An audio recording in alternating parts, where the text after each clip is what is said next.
बोल रहा है, वो बात अगर हम नहीं बोलेंगे तो आने वाले वक्त में लोगों हमसे सवाल पूछेंगे कि तुम्हारे सामने ये विश्वविद्यालय बर्बाद किए जा रहे थे, तुम क्या कर रहे थे। अगर मैं कहूंगा कि मैं लाइब्रेरी में किताब पढ़ रहा था तो मेरे लोग मुझे उसका दोषी कहेंगे, क्योंकि मैंने उस आने वाले खतरे से अपने लोगों को जागरूक किया। इसलिए मैंने ये हिम्मत जुटाई कि इस बात को गांव-गांव तक पहुंचाना जरूरी है, और इसलिए आपके बीच में आते हैं। कोई भाषण देने नहीं कि अगली बार कटिहार से हमें कोई चुनाव लड़ना है, कोई इसलिए नहीं कि आप हमें सम्मानित करेंगे। आयोजन समिति के लोगों ने आने जाने का, रहने का प्रबंध कर दिया, यही बहुत है, लेकिन इतनी मुश्किल उठाकर आपके बीच में किस बात के लिए आते हैं? कोई हमारा व्यक्तिगत लाभ नहीं है, एक कर्ज है हमारे ऊपर, हमारे पुरखों का। जब भी ऐसे मंच पर आते हैं तो ऐसा लगता है कि उसमें से एक पाई कर्ज की चुका रहे हैं, इसलिए हिम्मत करके आप लोगों के बीच में खड़े हो। तो कर्ज है बाबू जगदेव प्रसाद का, जिन्होंने नारा दिया, और मैं खुश हूं ओबीसी समाज के बहुतायत लोग यहाँ पर बैठे हुए, क्योंकि मुझे सबसे ज्यादा सम्मान ओबीसी समाज के लोगों, इस बात को समझिएगा, हमें पहला और सबसे ज्यादा सम्मान देने वाले लोग इस देश के दलित समाज के लोग थे। अम्बेडकर के मानने वाले लोगों ने सबसे ज्यादा हमें सम्मान और हमें मंच दिया। हमने उनके बीच में जाकर जब ये महसूस किया और वहां एक कबूलनामा किया, और ओबीसी समाज के लोगों, आपके बीच में पहली मेरी बात है, इस देश के ओबीसी को ये बात समझने में बहुत वक्त लग गया कि डॉक्टर अम्बेडकर, जो उन्होंने ब्राह्मणों ने ये बना दिया कि डॉक्टर अम्बेडकर केवल दलितों के नेता थे। हमने किताबें पढ़ी, हमने समाज को पढ़ा, पहला सच जाना कि डॉक्टर अम्बेडकर जितना दलितों के थे उससे ज्यादा इस देश की महिलाओं के थे, मजदूरों के थे, किसानों के थे और ओबीसी के नेता थे। इसलिए डॉक्टर अम्बेडकर को हम नायक मानते हैं। ये तो बंटवारा कर दिया था कि अम्बेडकर को कौन याद करेगा? दलित याद करेंगे। अम्बेडकर पर कार्यक्रम कौन करेगा? दलित करेंगे, क्योंकि आजादी के बाद तो इस देश में अम्बेडकर को मिटा देने का काम हुआ कि अम्बेडकर की किताबें नहीं थी, अम्बेडकर का कुछ भी नहीं था। बिहार के लोगों, सामाजिक न्याय के समाजवादी आंदोलन की जमीन पर अपना इतिहास याद कर रहा हूँ। 1990 के बाद, भारत की आजादी के 40-45 साल बाद पहली बार अम्बेडकर की किताबों का समग्र प्रकाशन 80 के बाद शुरू हुआ। 1990 में आकर के जब संयुक्त मोर्चा की सरकार बनी, जब बीपी सिंह, विश्वनाथ प्रताप सिंह प्रधानमंत्री बने और इस देश में समाजवादी आंदोलन और अम्बेडकरवादी आंदोलन मजबूत हुआ। एक तरफ कर्पूरी ठाकुर की विरासत के लोग, समाजवादी आंदोलन के लोग दिल्ली में मजबूत हुए, एक तरफ माननीय कांशीराम मजबूत हुए, तो भारत रत्न देने का काम पहली बार 1990 में संयुक्त मोर्चा की सरकार, बीपीसी की सरकार ने किया। ऐसा क्यों हुआ? बहुत सारे लोगों ने तो खुद ही खुद को भारत रत्न दे दिया। डॉक्टर अम्बेडकर को तो आजादी के 40 साल लग गए इस देश को कबूल करने में कि भारत रत्न देना चाहिए, लेकिन डॉक्टर अम्बेडकर जैसे लोग किसी भारत रत्न पुरस्कार के पहले ही विश्व रत्न बन चुके थे।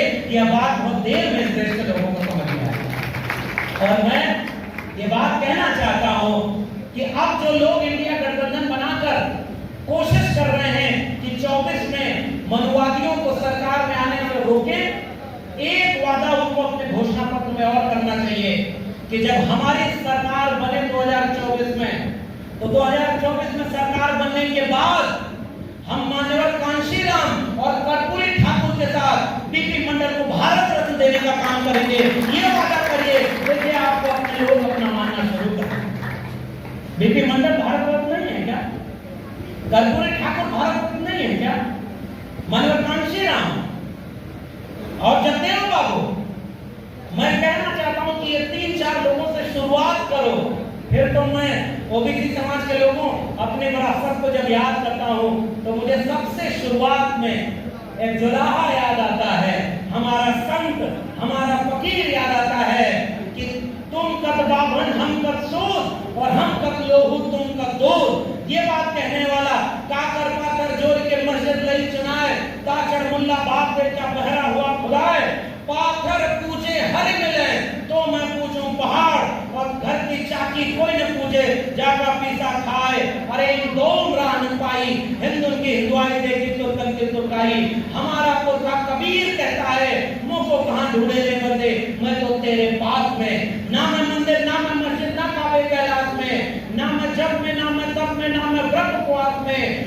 हो तो तुरते मिल हो, पल भर की तलाश में।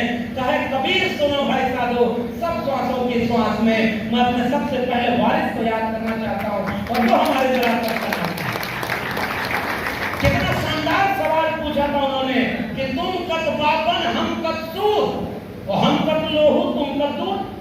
क्या हमारी नसों में लोहा बहता है और तुम्हारी नसों में दूध बहता है? तुम कैसे ब्राह्मण हुए? एक बूंद ते सब उत्पन्ना, कौन पापन कौन सूदा। इतना बड़ा क्रांति का पैगाम देने वाला हमारा पुरखा कबीर खड़ा होकर के ललकार करके तमाम जातिवादी और पाखंडियों को एक बात कहता है कि कबीर कलयुग कठिन है, साधन छीन है कोई, और कामी क्रोधी मत खरा तिनका आदर हो। बिहार वालों एक बात कबीरदास पहले ही कह गए थे, एक समय आएगा जब इसमें कामी क्रोधी और पाखंडी बाबा बन के आपके बीच में आएंगे और कहेंगे कि हम तुम्हारा पर्चा बनाते हैं कि तुम बहुत मेहनत करते हो लेकिन कामयाबी नहीं मिलती। आप हाथ जोड़ के बैठे हुए, जी बाबा बिल्कुल ठीक कह रहे हैं। फिर वो कहेगा कि घर में कोई ना कोई बीमार रहता है, इलाज करते हो ठीक नहीं होता। आप कहें एकदम बाबा यही सबसे बड़ा संकट है। कोई नौजवान गया तो उससे कहा जितना पढ़ाई करते हो नौकरी नहीं मिलती। वो रोने लगा, अरे बाबा, तुरंत वो जगह बढ़ाया बिना डिग्री का, एक अयोग्य व्यक्ति बाबा बनकर के वहां बैठा है। कहा कि जाओ दक्षिण से जो है उधर कृपा रुकी हुई थी, अब पूरे मुंह करके सोने लगना, जाओ तुम्हारा कल्याण होगा। आप जेब में जितना ले गए थे बाबा को चढ़ाकर आखंड और अंधविश्वास को लेकर घर लौटा। कबीर ने क्या लिखा? माला तो कर में फिरे, जीव फिरे मुख माए, और मनवा तो 24 फिरे, यह तो सुमिरन नाय, मन ना रंगाए रंगाए जोगी कपड़ा। ये सबसे बड़ा पैगाम तो हमारे पुरखे दे गए कि गढ़िया बढ़ाए, मथवा मुड़ाए जोगी हो बिना लबरा, और गीता छोड़ पाखंड बाचे लगे, और दाढ़ी बढ़ाए जोगी हो बिना बकरा, और मन ना रंगाए रंगाए जोगी कपड़ा। ऐसे ऐसे जोगी और पाखंडी कोई बाबा बन के प्रवचन देते हुए कह रहा है कि भारत का संविधान बदलना है, इसे हिंदू राष्ट्र बनाना है, तो कोई बाबा गोरखपुर से निकलकर मुख्यमंत्री बन जा रहा है। लेकिन ईमानदारी का वो अध्यात्म कहाँ गया? जैसा कबीर चाहते थे कि और जो रविदास चाहते थे, ऐसा चाहूं राज में जहां मिले सबको अन्न, छोट बड़ो सब संग है, रविदास रहे प्रसन्न। और कबीर ने हमारे पुरखे ने लिखा कि कबीरा खड़ा बाजार में लिए लोकाटे हाथ, जो घर जा रहा अपना चलो हमारे साथ। वो कबीर याद आता है। आज हमारे लोग मंडल कमीशन और संविधान से नौकरी पा गए तो अपना घर भरने लगे, और घर भर के क्या हुआ? एक दिन जैसे ही बोलना शुरू किए, ईडी सीबीआई का छापा पड़ गया, जीवन भर जितना लूटे थे वो सब जेल में चले गए। आपने समाज के लिए तो कुछ किया ही नहीं, तो समाज आपके लिए क्यों खड़ा होगा? ये तो सबसे बड़ा सवाल है आपके सामने। कबीर ने कहा कि इतना दीजिए जहां मैं कुटुंब समाए, मैं भी भूखा ना रहूं, साध न भूखा जाए। यानी जो ईमानदारी और मेहनत का पैगाम था कबीर का, वो उन्होंने पैगाम दिया। और ओबीसी समाज के लोगों ने कभी कबीर को अपना माना क्या? इसलिए वो पैगाम रविदास को आपने अपना माना क्या? अब आपकी विरासत का 5 मिनट में आपको एक पैगाम, एक सिलसिला बताना चाहता हूँ। उस विरासत में कबीर से जो कारवां आगे बढ़ा, कबीरदास उन्होंने एक बहुत बुलंदी की बात कही थी कि जिनको कछु न चाहिए सोई शहंशाह। वो शहंशाह जो कबीर का है, उस पैगाम को रविदास ने ये कहा कि मुंह को कहां ढूंढे बंदे वाला पैगाम जब अन्न पर आया तो क्या कहा उन्होंने? उन्होंने लिखा कि छोट बड़ो सब संबंध है, रविदास रहे प्रसन्न। क्यों इस बात को कहा? क्योंकि छोटे बड़े लोग थे, और उस विरासत को जब उन्होंने आगे बढ़ाया तो हमारे इसी विरासत में एक नायक पैदा हुआ। मैं केवल ओबीसी समाज के लोगों को संबोधित करना चाहता हूँ इस बात के साथ, क्योंकि दलित समाज ने अपने को सांस्कृतिक और सामाजिक रूप से जागरूक किया है। हमारा ओबीसी समाज बिखरा हुआ है, और बिखरने की वजह भी है। मैं ऐसा इसका कोई गलत नहीं कहता, क्योंकि ये कोई जाति और वो नहीं है। अछूत होने का दर्द तो हमारे यहाँ सहा नहीं किया। मंडल लागू हुआ तो कुछ लोग जो ओबीसी में आजकल हैं, नाम नहीं लूंगा, इशारे में आप समझ जाएंगे, जब मंडल कमीशन बन रहा था, उसकी सुनवाई चल रही थी, कार्रवाई चल रही थी, तो बीपी मंडल साहब के सामने कुछ ओबीसी लोग गए। उन्होंने कहा कि ओबीसी में आपने लिखा है अन्य पिछड़ा वर्ग, और पिछड़ा कौन कौन सी जाति है ये आप आ रहे हो कहने। तो उन्होंने कहा कि इस पूरे इलाके में सबसे ज्यादा पैसा किसके पास? हमारे। सबसे ज्यादा जमीन किसके पास? हमारे। सबसे ज्यादा धन संपत्ति किसके पास? हमारी। बिजनेस व्यापार किसके पास? हमारे। हमारे इलाके में किसी का औकात ही नहीं है कि कोई हमारा शोषण कर ले। हम कोई पिछड़े उछड़े नहीं है और ना हम ओबीसी में शामिल होंगे। ये आपका इतिहास है।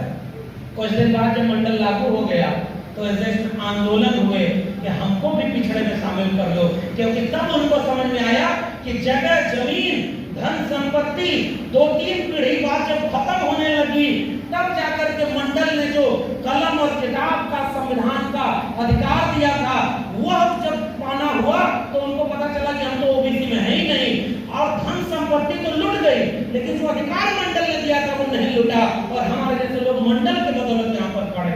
तब उन्होंने कहा कि हमें भी ओबीसी में शामिल कर लो। इसलिए कह रहा हूं कि इस कम्युनिटी की अपने कुछ अंतर विरोध है। इस कम्युनिटी में 3743 जाति